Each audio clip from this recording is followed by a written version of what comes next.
Good morning student.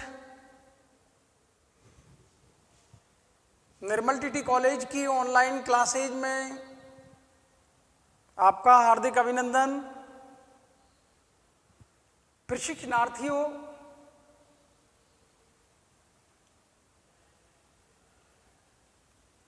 BA BEd, BSc BEd, 4th year integrated question paper 5th gender, school and society. प्रशिक्षणार्थियों, मैं आपको समाजीकरण की प्रक्रिया पढ़ा रहा था। समाजीकरण की प्रक्रिया में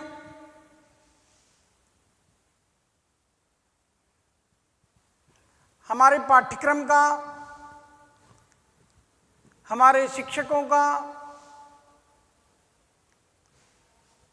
बहुत बड़ा प्रभाव है।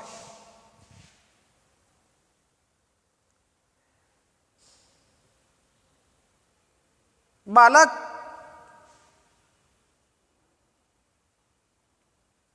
अपने अभिभावकों के अलावा अपने गुरुजन की और गुरुजन के कार्यों का अनुकरण भी करते हैं। अपने माता पिता का अनुकरण करते हैं और अपने गुरुजन का भी अनुकरण करते हैं। तो गुरुजन के कार्य करने का तरीका, गुरुजन के व्यक्तित्व का तरीका, व्यक्तित्व का प्रभाव, उसके कार्य करने के तरीके का प्रभाव बालकों के ऊपर पड़ता है।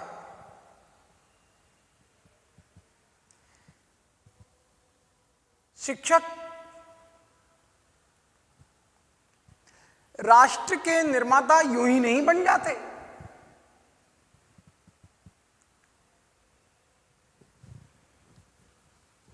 राष्ट्र के निर्माण में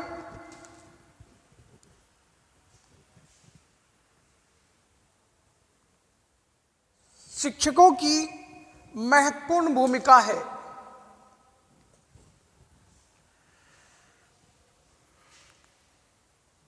राष्ट्र निर्माता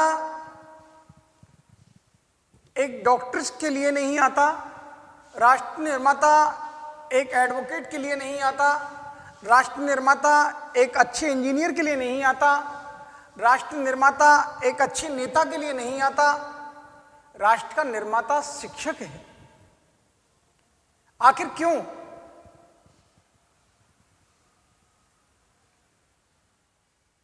गुरु ब्रह्मा गुरु विष्णु गुरुदेवो महेश्वरा, इतना सुशोभित पद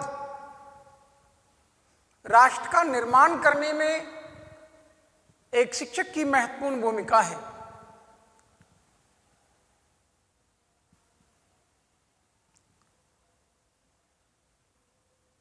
शिक्षक राष्ट्र निर्माता इसलिए हैं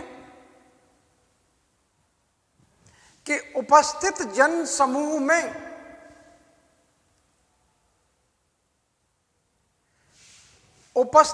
समूह में सामाजिक, धार्मिक, राजनीतिक, सांस्कृतिक और शैक्षिक रूप से वो बीज समाहित करने की क्षमता रखता है जो वो चाहता है। व्यक्तियों के एक समूह को शिक्षक ही है जो सामाजिक रूप प्रदान करता है, सांस्कृतिक रूप प्रदान करता है, धार्मिक रूप प्रदान करता है। उपस्थित कोई भी जन समूह उसको दे दीजिए, वो सांस्कृतिक रूप से, सामाजिक रूप से, नैतिक रूप से, धार्मिक रूप से, राजनीतिक रूप से, भौगोलिक रूप से सभी को एक करने की क्षमता रखता है। इसलिए शिक्षक राष्ट्र निर्माता है। शिक्षक इसलिए राष्ट्र निर्माता है। उपस्थित जन समूह में एकता के बीज बोना जानते हैं। सांस्कृतिक एकता, राजनीतिक एकता, धार्मिक एकता, सामाजिक एकता और विभिन्न क्षेत्रों में, विभिन्न संस्कृतियों में तालमेल बिठाने का कार्य शिक्षक करते हैं। तो क्या शिक्षक जब राष्ट्र निर्माता हैं तो क्या वो बालक का समाजीकरण नहीं कर पाएंगे?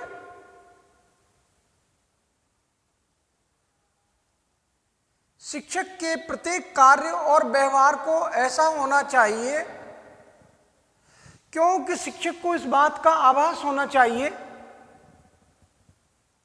कि जो कुछ वो कर रहे हैं अच्छा, जो कुछ कर रहे हैं वो बुरा, बालकों के ऊपर, विद्यालय के वातावरण के ऊपर इसका प्रभाव पड़ता अवश्य ही है, आवश्यक रूप से इसका प्रभाव पड़ेगा।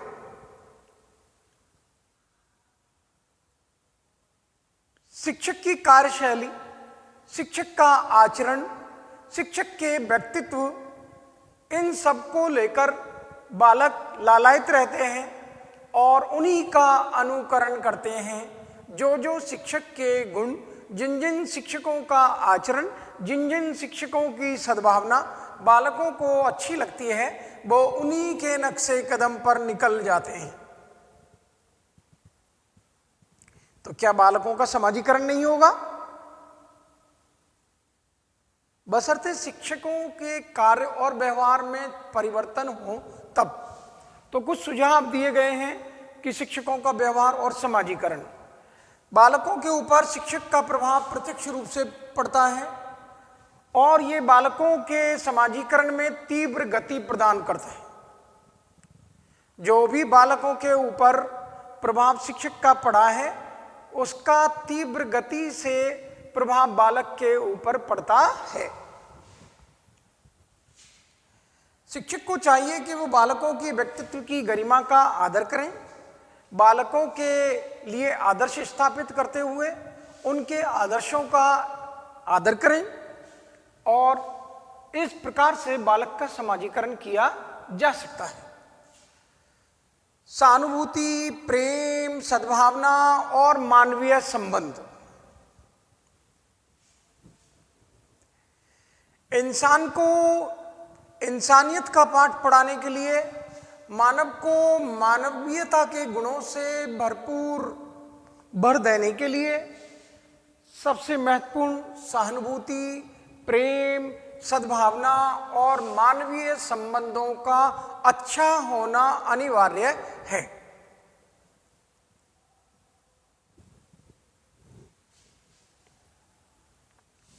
शिक्षक जितना बालकों से सहानुभूति और प्रेम और सद्भावना रखेंगे, बालकों में वही गुण समाहित हो जाएंगे।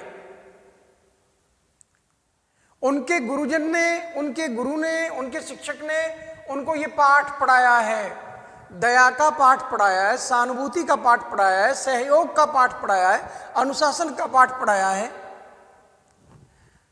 जब गुरुजन के इतने गुणों की खान है, गुरु गुण की खान, कबीरदास जी कह रहे हैं, गुरु गुण की खान है। जब इतने सारे गुणों को लेकर गुरुजन चल रहे हैं, गुरुजन कार्य कर रहे हैं, तो क्या उन समस्त कार्यों का, उन समस्त व्यवहारों का, उन सद्भावनाओं का, उन सहानुभूतियों का, उन दया का, अनुशासन का प्रभाव बालक के ऊपर नहीं पड़ेगा? अवश्य रूप से पड़ेगा। मानवीय संबंधों की जब बात चलती है तो बालक देखते हैं कि उनके गुरु के, उनके शिक्षक के, विद्यालय के प्रधानाचार्य से, अन्य शिक्षकों से और बालकों से, अन्य कर्मचारियों से किस प्रकार के संबंध हैं। आप नोट करें या ना करें, बालक नोट करता है। बालक नोट करते इस बात को वो देखते रहते हैं और ये निर्णय करते हैं कि गुरुजन का झगड़ा प्रिंसिपल सर से होता है, गुरुजन का झगड़ा विज्ञान वाले टीचर से होता है, विज्ञान वालों का झगड़ा हिंदी वालों से होता है, हिंदी वाले टीचर का झगड़ा संस्कृत वालों से होता है, संस्कृत वालों का इतिहास वालों से होता है। अर्थात विभिन्न विषय के अध्यापकों में आपस में कोई तालमेल नहीं है। तो ऐसे हालात का, ऐसी स्थितियों का प्रभाव बालक के ऊपर पड़ेगा और वो वही करेगा जो विद्यालय में सिखाया जा रहा है, वो वही करेगा जो विद्यालय दिखा रहा है। इसलिए विद्यालय के वातावरण में मानवीय संबंधों को मजबूती प्रदान करनी चाहिए। एक शिक्षक की नैतिक जिम्मेदारी बनती है कि वो मानवीय संबंधों को अपने अंदर समाहित कर ले, मानवीय संबंधों को कूट कूट कर अपने अंदर भर ले, अर्थात सामने वाले की गरिमा का, सामने वालों के आदर और मान और सम्मान का पूरा पूरा ख्याल एक शिक्षक को रखना है। निश्चित रूप से बालकों का शिक्षक के उन तमाम क्रियाकलापों का बालक के ऊपर प्रभाव पड़ता है, और जो हम चाहते हैं, जो लेखक चाहते हैं, वो समाजीकरण हो जाएगा।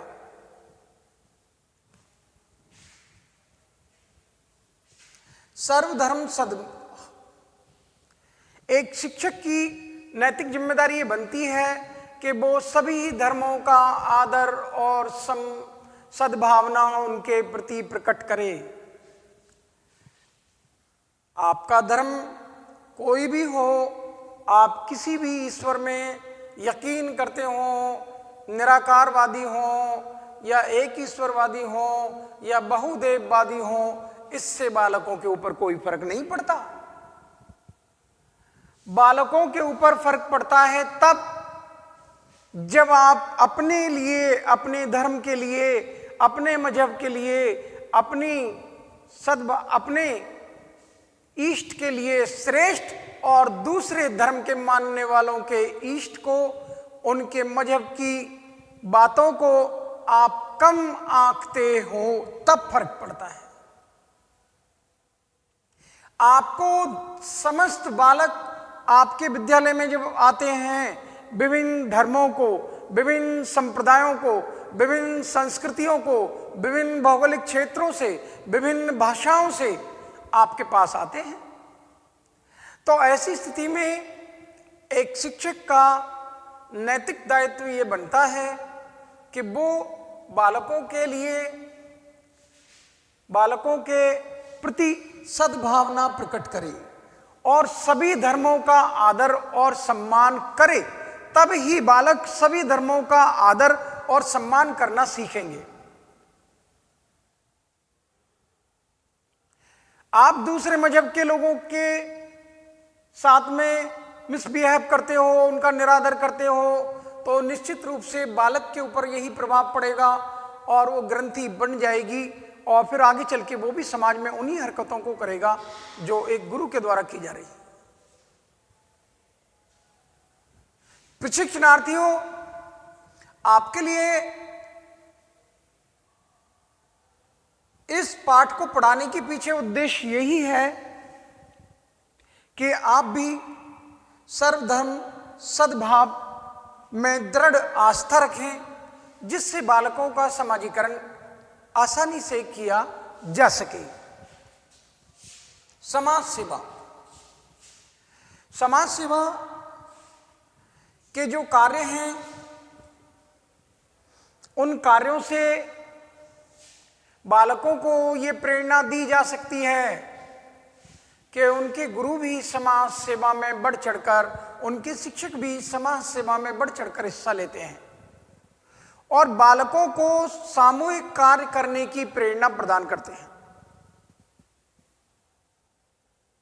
इससे बालकों का समाजीकरण विद्यालय से ही प्रारंभ हो जाएगा और वो भी सामूहिक कार्यों में, समाज सेवा के कार्यों में,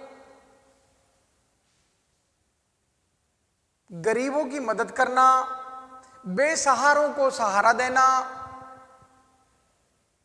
मरीजों की देखभाल करना, किसी अंधे को, लंगड़े को सड़क पार कराना, ये ऐसे कार्य हैं जो समाज सेवा के कार्य कहलाते हैं। इन समस्त कार्यों में एक शिक्षक बढ़ चढ़कर हिस्सा लें तो निश्चित रूप से आने वाले दिनों में आपके शिष्य भी हिस्सा लेना शुरू कर देंगे और वो भी समाज सेवा के कार्यों में, सामूहिक रूप से अपना योगदान शुरू कर देंगे। सहयोग और अनुशासन। जब तक मैं आपको ये मूंग और मसूर की दाल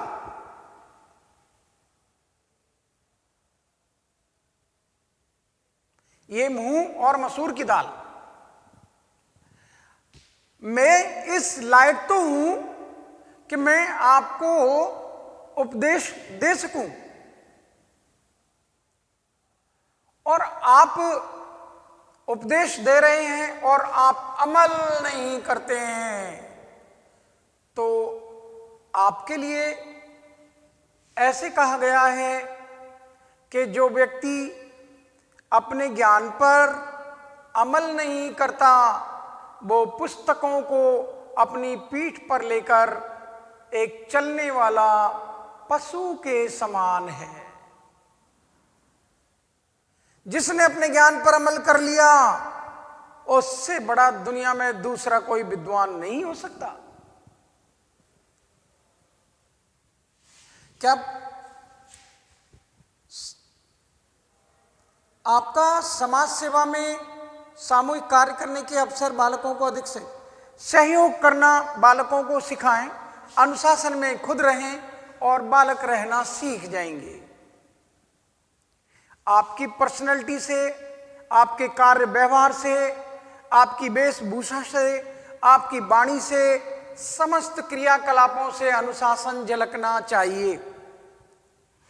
निश्चित रूप से बालक भी उन्हीं अदाओं को, उन्हीं आपकी कार्यशैली को अपने जीवन में अपना लेंगे। एक शिक्षक का दृष्टिकोण व्यापक होना चाहिए। उसका नैरो माइंड या उसकी छोटी सोच वाला व्यक्ति शिक्षक नहीं होता। एक शिक्षक को सर्व धर्म समभाव के साथ साथ अब समाज का, विभिन्न संस्कृतियों का, विभिन्न धर्मों का, विभिन्न संप्रदायों का, विभिन्न क्षेत्रों का, विभिन्न भाषाओं का सामना करना पड़ता है। इसलिए शिक्षक का दृष्टिकोण व्यापक होना चाहिए, और जो व्यापकता वो विद्यालय में दिखाएंगे उसको उनके विद्यार्थी अपना लेंगे। बालक का समाजीकरण हो जाएगा। यही लेखक चाहता है, यही हम चाहते हैं।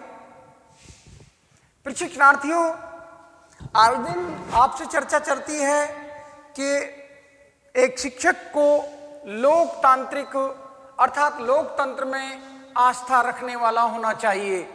उसकी जीवन शैली लोकतांत्रिक होनी चाहिए। जियो और जीने दो, ये लोकतंत्र है। मैं भारत के लोग नहीं, हम भारत के लोग, ये लोकतंत्र है। समानता, स्वतंत्रता, न्याय की आर्थिक, राजनीतिक, सामाजिक, धार्मिक, सांस्कृतिक कितनी आजादियां आपको लोकतंत्र में मिलती हैं। भाषण की, विचारों की, अभिव्यक्ति की आजादी कौन देता है? लोकतंत्र देता है। जनता का, जनता के द्वारा, जनता के लिए शासन लोकतंत्र कहलाता है। अब्राहम लिंकन साहब कह रहे हैं कि जनता का, जनता के द्वारा, जनता के लिए होने वाला शासन लोकतंत्र कहलाता है। एक शिक्षक लोकतंत्र में आस्था रखने वाला होना चाहिए। लोकतांत्रिक विचारधाराओं से भरपूर होना चाहिए। लोकतांत्रिक जीवन शैली उसकी होनी चाहिए। सामाजिक, राजनीतिक, आर्थिक न्याय को क्रियात्मक रूप देने वाला शिक्षक होना चाहिए। सामाजिक न्याय, आर्थिक न्याय, सामाजिक समानता, आर्थिक समानता, राजनीतिक समानता, न्याय की समानता, अपने हो या पराये सबके लिए हो न्याय, अमीर हो या गरीब सबके लिए न्याय, इंसाफ। कोई बालक कक्षा में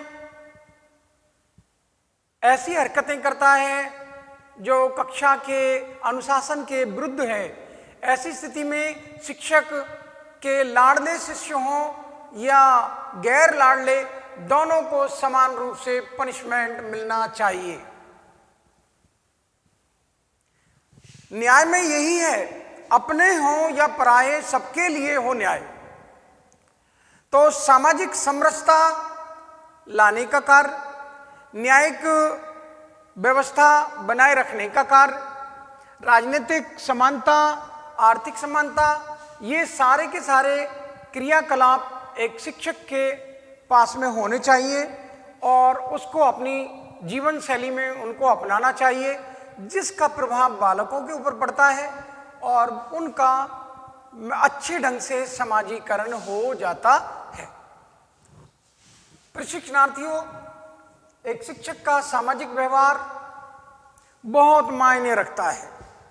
शिक्षक विद्यालय के बाहर आकर समाज में क्या व्यवहार करते हैं, इस बात को शिक्षार्थी, विद्यार्थी नोट करते रहे हैं और वो जान लेते हैं कि उनके गुरुजन का समाज में क्या आचरण है, क्या व्यवहार है। तो एक शिक्षक का सामाजिक व्यवहार सदा हुआ होना चाहिए। अगला पॉइंट है आपका अभिभावकों से संपर्क।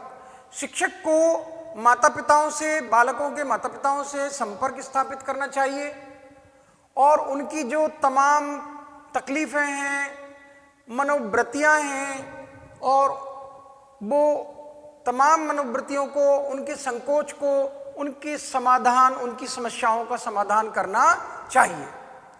माता पिता से उनकी कमजोरियों को, उनकी मन की इच्छाओं को जान लेना चाहिए और बालक की उन कमजोरियों को दूर करके उनका समाजीकरण करने में महत्वपूर्ण भूमिका अदा होगी अभिभावकों से संपर्क का होना।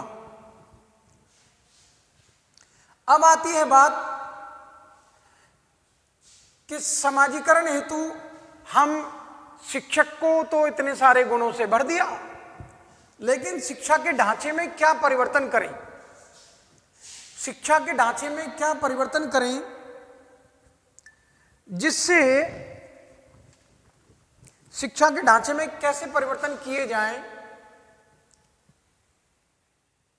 जिससे कि बालकों को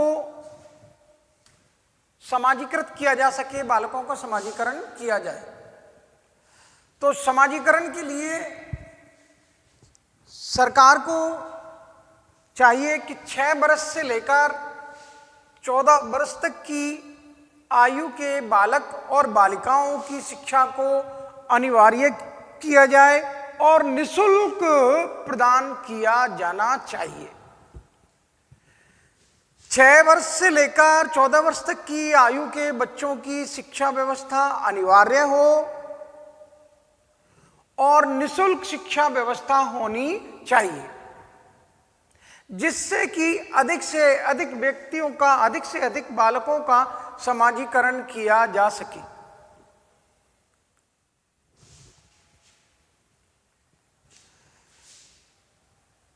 छोटे स्तर पर, विद्यालय स्तर पर समान शिक्षा प्रणाली की व्यवस्था की जानी चाहिए। समान शिक्षा प्रणाली से भी समाजीकरण होता है। अलग अलग विद्यालयों में पढ़ने वाले विद्यार्थी, अलग अलग शिक्षा प्रणाली वाले विद्यार्थी, तो आपको दोनों के समाजीकरण में अंतर स्पष्ट रूप से दिखाई देगा। इसलिए शिक्षा व्यवस्था को समान शिक्षा प्रणाली के रूप में परिवर्तित करना चाहिए। विद्यालय सामुदायिक जीवन का केंद्र बनाना होगा।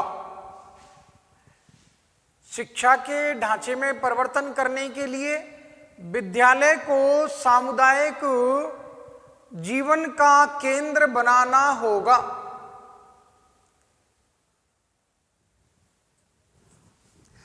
सामुदायिक जीवन का केंद्र से संबंध है कि जिस प्रकार से हम समुदाय में देखते हैं, वो समुदाय का रूप विद्यालय को प्रदान करना पड़ेगा। सामुदायिक जीवन में मेल जोल, पड़ोसियों से अच्छे संबंधों का होना, इनका होना आवश्यक है। सामुदायिक जीवन जब बालकों का हो जाएगा तो वो विद्यालय में इस सामुदायिक जीवन को जीना सीखते हैं। सहयोग करना, सहानुभूति करना, किसी बालक के चोट लग जाने पर दुखी होना, तो ठीक उसी प्रकार से वो विद्यालय से इस सामुदायिक भावना को लेकर जब अपने समाज में जाएगा, जब अपने परिवार में जाएगा, अपने समुदाय में जाएगा, तो वो भी सामुदायिक जीवन को अपनी शैली बना लेगा, जीने का एक तरीका बना लेगा।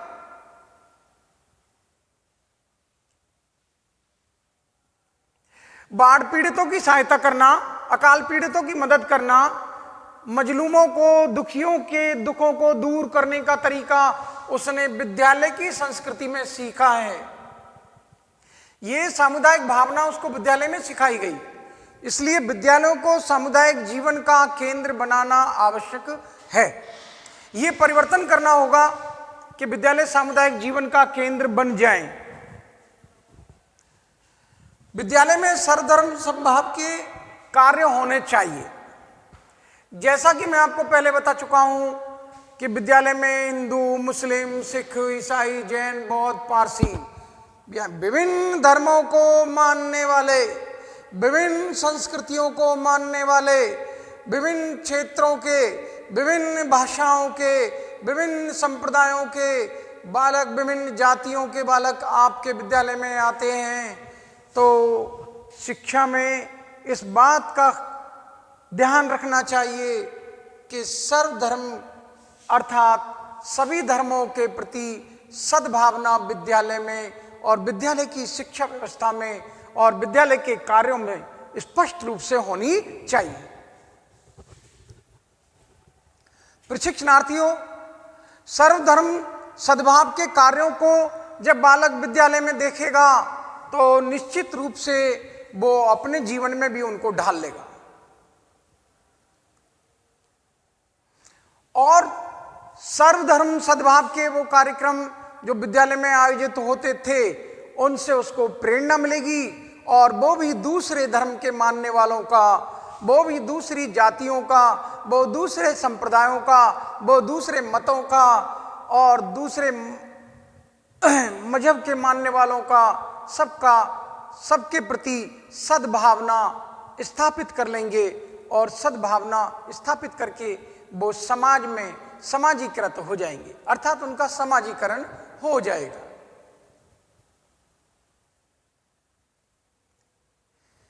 वो विभिन्न पंथों का, विभिन्न मतों का, विभिन्न धर्मों का, विभिन्न संस्कृतियों का, विभिन्न भाषाओं का, विभिन्न क्षेत्रों का, वो सभी का प्रति सद्भावना रखते हैं, अर्थात सभी धर्मों के प्रति उनके पास में सद्भावना है।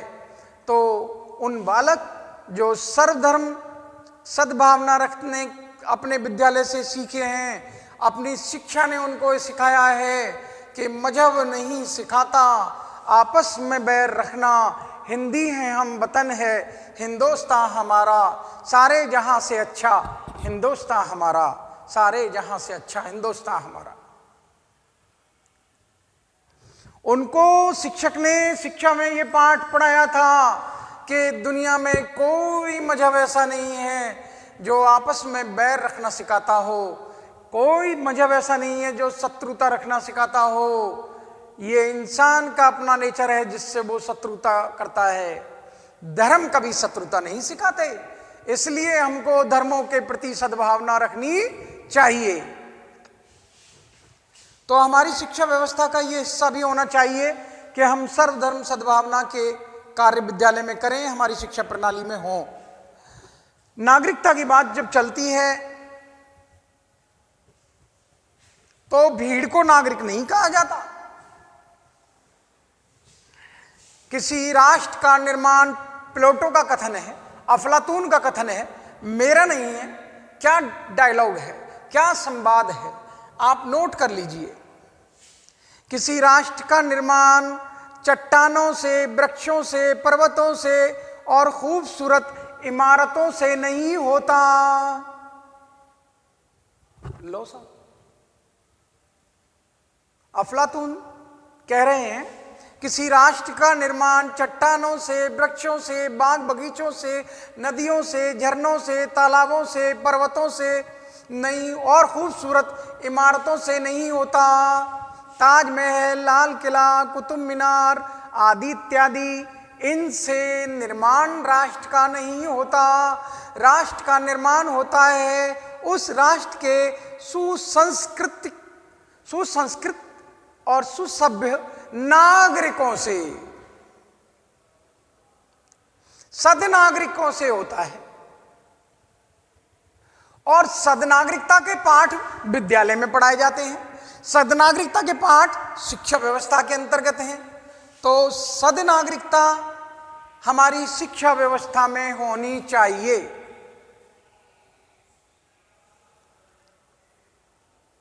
ऐसे कौन से पाठ पढ़ा रहे हैं शिक्षक कि उनके शिष्य बड़े होते ही रिश्वत, भ्रष्टाचार, मिलावट, धोखा, फरेब, मक्कारी, गद्दारी इसमें क्यों लीन हो जाते हैं? क्योंकि उन बालकों को सद्नागरिकता के पाठ नहीं पढ़ाए गए, और पढ़ाए गए तो उन्होंने उस पर अमल नहीं किया। और अमल नहीं किया क्योंकि कोई ना कोई हमारी शिक्षा व्यवस्था में कमी थी, हमारे पाठ्यक्रम में कमी थी, हमारे गुरुजनों के द्वारा उनका मार्ग प्रशस्त नहीं किया गया, जिसकी बदौलत वो ऐसे कुमार्ग पर चल गए हैं जिससे उनका लौटना मुश्किल ही नहीं, नामुमकिन है। देश के नागरिकों को लोकतांत्रिक समाजवादी मूल्यों के अनुसार शिक्षा प्रदान की जानी चाहिए। व्यक्ति की गरिमा, व्यक्ति की स्वतंत्रता, व्यक्ति को अधिकारों का ज्ञान होना, इस बात की शिक्षा व्यवस्था की जाए कि बालकों की गरिमा का ख्याल, बालकों की स्वतंत्रता का ख्याल, बालकों के अधिकारों का ख्याल उसमें रखा जाना चाहिए। लोकतांत्रिक मूल्यों के अनुसार बालक समाजीकृत हो जाते हैं, उनका समाजीकरण हो जाता है, क्योंकि बालकों को सद्भावना, सर्वधर्म सद्भावना, समानता, न्याय और उसके लिए स्वतंत्रता, अधिकार, कर्तव्य, ये पाठ जब पढ़ाए गए थे तो उसका समाजीकरण हो गया है। तो मानवीय अधिकारों का भी समाजीकरण हो जाता है। प्रशिक्षणार्थियों, मैं आपको हमारी शिक्षा व्यवस्था के अनुसार जो हमारी शिक्षा में और शिक्षा के ढांचे में परिवर्तन करने के बाद ये सारे के सारे बालकों को समाजीकरण करने के लिए ही आपको सुझाव दिए गए हैं। मैं समझता हूं ये शिक्षक के व्यवहार का, शिक्षक के आचरण का और शिक्षक के बताए हुए मार्ग पर चलने का और हमारी शिक्षा व्यवस्था में परिवर्तन के जो सुझाव मैंने दिए हैं, ये आपकी समझ में अवश्य आ गए होंगे। मैं आपको कल हमारे समाजीकरण में करने के लिए पाठ्यक्रम के बारे में कल आपको अध्ययन कराऊंगा। Thank you.